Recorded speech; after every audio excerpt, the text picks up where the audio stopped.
শর্করা বা কার্বোহাইড্রেট। শর্করা হলো মানুষের প্রধান খাদ্য। কার্বন, হাইড্রোজেন ও অক্সিজেন নিয়েই শর্করা গঠিত। কার্বোহাইড্রেটের কার্বন, হাইড্রোজেন ও অক্সিজেনের অনুপাত 1:2:1। শর্করা বর্ণহীন, গন্ধহীন এবং মিষ্টি স্বাদ যুক্ত।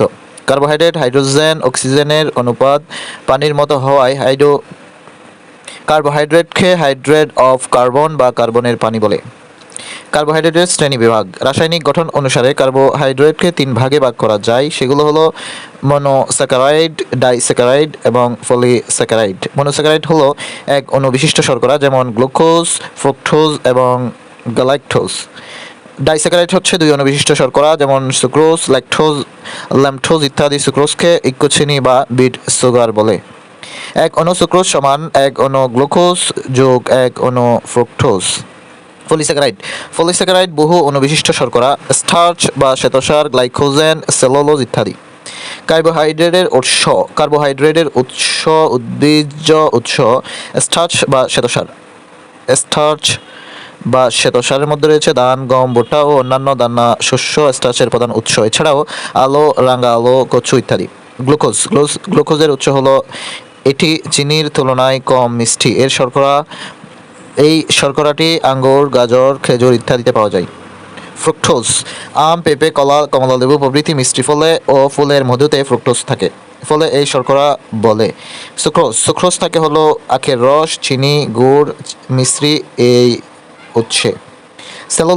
সেলুলোজ এর উদ্ভিজ্জ উৎস বেল, আম, কলা, তরমুজ, বাদাম, শুকনো ফল এবং সব ধরনের শাকসবজি সেলুলোজ থাকে। প্রাণীজ উৎসের মধ্যে হচ্ছে ল্যাকটোজ, যেটি শর্করা। গরু, ছাগল এবং অন্যান্য প্রাণীর দুধে এই শর্করা থাকে। গ্লাইকোজেন পশু ও পাখি জাতীয় প্রাণী, যেমন মুরগি, কবুতর প্রভৃতির যকৃৎ ও মাংসে গ্লাইকোজেন শর্করাটি থাকে। কার্বোহাইড্রেটের কাজ হলো শর্করা দেহে কর্মক্ষমতা বৃদ্ধি ও তাপ উৎপাদন করে। জীবদেহে বিপাকীয় কাজের জন্য যে শক্তি লাগে তা শোষণের মাধ্যমে বা সময় কার্বোহাইড্রেট খাদ্য জারণের ফলে উৎপন্ন হয়। শর্করা থেকে প্রোটিন ও ফ্যাট সংশ্লেষ হয়। এর অভাবজনিত ফল হলো কার্বোহাইড্রেটের ঘাটতির কারণে তাপশক্তি উৎপাদন কমে যায়, ফলে কর্মক্ষমতা কমে যায়। প্রতি গ্রাম শর্করা জারণে 4.1 কিলোক্যালোরি শক্তি উৎপন্ন হয়।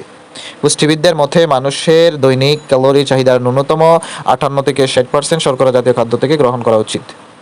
দেহের প্রতি কিলোগ্রাম ওজনের জন্য 4 থেকে 6 গ্রাম শর্করা জাতীয় খাদ্য গ্রহণ করা দরকার।